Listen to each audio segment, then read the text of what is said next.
നിങ്ങളെ എല്ലാവർക്കും ഒരു നമസ്കാരമുണ്ട്. എന്തൊക്കെയുണ്ട് വിശേഷം? എല്ലാവർക്കും സുഖമാണോ? കുറച്ച് പേരൊക്കെ ജോലിക്ക് പോയിട്ടുണ്ടാവുമല്ലേ, കുറച്ച് പേര് ശനിയാഴ്ചയില്ലേ, അതുകൊണ്ട് കാണത്തില്ല. ഞാൻ കുക്കിങ്ങിൻ്റെ വീഡിയോ ഇട്ടിട്ട് കുറച്ച് ദിവസമായല്ലേ. കുക്കിങ് ഇവിടെ നമ്മൾ പ്രത്യേകിച്ച് ഒന്നും വയ്ക്കുന്നില്ല, ഡെയിലി ഉള്ള ഭക്ഷണം നമ്മൾ ഇതൊക്കെ തന്നെ. ഇന്നിപ്പോൾ ഞാൻ എന്താ ചെയ്തതെന്ന് വെച്ചാൽ, പപ്പയ്ക്ക ഉണ്ടല്ലോ, നമ്മുടെ പപ്പയ്ക്ക, ഓമയ്ക്ക എന്ന് പറയും, പപ്പയ്ക്ക എന്ന് പറയും. അതിനെ ഒരു പകുതി എടുത്തിട്ട് ഒരു ബീട്രൂട്ടും കൂടെ എടുത്തിട്ട് മെഴുക്ക് പുരട്ടി ഉണ്ടാക്കി കേട്ടോ.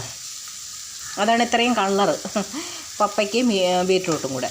ഇതിനകത്ത് ഞാൻ ചേർത്തെന്ന് പറയാനായിട്ട് പച്ചമുളകും സവാളയും ഇത്രയേ ചേർത്തുള്ളൂ. എണ്ണ ചൂടായപ്പോൾ ഇച്ചിരി കടുക് അതിനകത്തിട്ട് പൊട്ടിച്ചിട്ട്, എണ്ണ നല്ല ചൂടായി ഇവിടെയൊക്കെ അങ്ങ് പറ്റിയിട്ട്, അല്ലെങ്കിൽ ചട്ടിയിൽ പിടിക്കും. എന്നിട്ട് പപ്പയ്ക്ക ഇട്ട് അതിൻ്റെ മീതേക്ക് ബീട്രൂട്ടും ഇട്ട് പച്ചമുളകും സവാളയും ഇട്ട് ഇച്ചിരി ഉപ്പും ഒരു ശകലം വെള്ളവും കൂടെ ഒഴിച്ച്. പപ്പയ്ക്ക് ഇച്ചിരി വേവുണ്ട് കേട്ടോ. ബീട്രൂട്ടായാലും വേവുള്ളതാണ്. നമ്മൾ മെഴുക്കുവരട്ടിയൊക്കെ ഉണ്ടാക്കുമ്പോൾ തോരന് പൊടിയായിട്ട് പോകുന്ന കൂട്ടല്ലല്ലോ. അങ്ങനെ അതിനെ അടച്ചു വെച്ച് വേവിച്ച് വെളിച്ചെണ്ണയിൽ മെഴുക്കുവരട്ടിയാക്കി വെച്ചിരിക്കുകയാണ്. കറിവേപ്പില ഉണ്ടായിരുന്നു, അതുകൊണ്ടിട്ട്. പിന്നെ മീൻ വറുക്കുന്ന എന്തോ മീനെന്ന് വെച്ചാൽ നമ്മുടെ മുള്ളൻ ചാള ഉണ്ടല്ലോ, പരന്ന മുള്ളൻ ചാള ഒന്ന് ഫ്രൈ ആക്കാമെന്ന് വിചാരിച്ച്. ഇവിടെ ഫ്രൈ അങ്ങനെ ആർക്കും ഇഷ്ടമല്ല, എങ്കിലും ഇന്നൊന്നത് ചെയ്യാമെന്ന് വിചാരിച്ചു. പിന്നെ മീൻ കറി വെച്ചായിരുന്നു, ഇച്ചിരി നീട്ടിയാണ് വെച്ചിരിക്കുന്നത്, കറിയായിട്ട് നെടുകറിയായിട്ടാണ് വെച്ചേക്കുന്നത്. പുളിയാണ് എങ്കിലും നെടുകറിയായിട്ടാണ് വെച്ചേക്കുന്നത്. കാരണം ഇതൊക്കെ ഉള്ളതുകൊണ്ട്, പ്രത്യേകിച്ച് മീൻ വറുത്തതുള്ളതുകൊണ്ട്. പിന്നെ ചോറ് വെച്ച്, പഴഞ്ചോറുണ്ടായിരുന്നു, അതിന് തിളപ്പിച്ചൂറ്റി. പിന്നെ കുറച്ച് അരിയിട്ട് വെച്ച് ചോറ് അറുത്ത് വെച്ചിട്ടുണ്ട്. അങ്ങനെ ഇന്ന് ഇത് ഒരു കാണിക്കാമെന്ന് വിചാരിച്ചു. പിന്നെ പ്രത്യേകിച്ച് നമുക്കൊരു കുക്കിങ്ങായിട്ടും ഇതിനകത്തിപ്പം വറുത്തതിനകത്ത് ഞാനിപ്പോൾ ചേർത്തെന്ന് വെച്ചാൽ, മറ്റേ നമ്മുടെ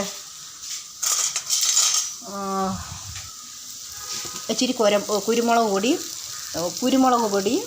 മുളക് പൊടി, മഞ്ഞൾപ്പൊടി, ഒരു ശകലം മല്ലിപ്പൊടി ചേർത്ത്. അപ്പോഴിത് നമുക്ക് ഇളക്കിയെടുക്കാൻ നല്ല എളുപ്പത്തിന് വരും. പിന്നെ ഇച്ചിരി ഗരം മസാല ഞാനിട്ടായിരുന്നു, ഒരു പ്രത്യേക ടേസ്റ്റ് വരും. അത് ഞാനിതുപോലെ എണ്ണ ഒഴിച്ചിട്ട് കടു പൊടിച്ച് ചേർക്കുന്നത് നല്ലതാണ്. പെരുംജീരകവും കടുവും ഒക്കെ നല്ലതാണ്, നമുക്ക് മീൻ വറുക്കാനൊക്കെ നല്ല ടേസ്റ്റ് കിട്ടും. പെരുംജീരകവും നല്ലതാണ്, കടുവും നല്ലതാണ്. കടുക് പൊടിച്ച് വെച്ചിരുന്ന് അങ്ങനെ ഇടുകയും ചെയ്യാം. ഇതിപ്പോൾ ഞാൻ പൊടിച്ചതില്ലായിരുന്നു, ഞാൻ പിന്നെ പൊട്ടിക്കുകയാണ് ചെയ്തത്. എണ്ണയ്ക്കകത്തിട്ട് പൊട്ടിച്ച് അതിനകത്ത് മീനിടുകയാണ് ചെയ്തത്. ഈ ഗരം മസാല ഇച്ചിരി ഞാൻ ഈ മസാല നമ്മൾ ചേർത്തതിൻ്റെ കൂട്ടത്തിൽ ഞാൻ ഇട്ടു. ഇപ്പം മറിക്കാൻ സമയമായി, മറിക്കാം. ഒരുപാടങ്ങ് മൂക്കണ്ട. എന്താണെന്നറിയാം, അമ്മയ്ക്കേ ഈ മുള്ളുള്ളത് കൊണ്ട് കഴിക്കാൻ അത്ര ബുദ്ധിമുട്ടാണ് നമുക്ക്. പക്ഷേ ഇത് വറുക്കാനും കറി വയ്ക്കാനും ഭയങ്കര ടേസ്റ്റാണ്. പക്ഷേ ഒരു കാര്യമുണ്ട്, മുള്ളുള്ളവരൊക്കെ ഇച്ചിരി ബുദ്ധിമുട്ടുണ്ട് കേട്ടോ.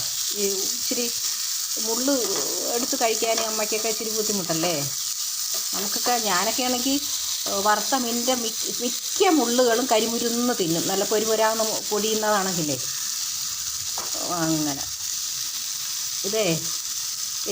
ഇതിൽ ഇങ്ങനെ പിടിച്ചിട്ട് പിന്നെ ഇളക്കാനാണ് എനിക്കൊരു വശം.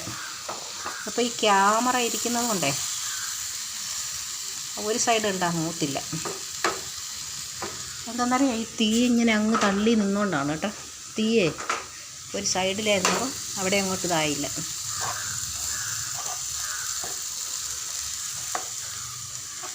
ചെറിയ ചട്ടുകങ്ങ് അകത്തിരിക്കുന്നു, അതെടുക്കാൻ പോയില്ല. അങ്ങനെ മീൻ വറുത്തത്. ഇതാണ് ഇന്നത്തെ കുക്കിംഗ് കേട്ടോ. പ്രത്യേകിച്ചൊന്നുമില്ല, അരപ്പ്.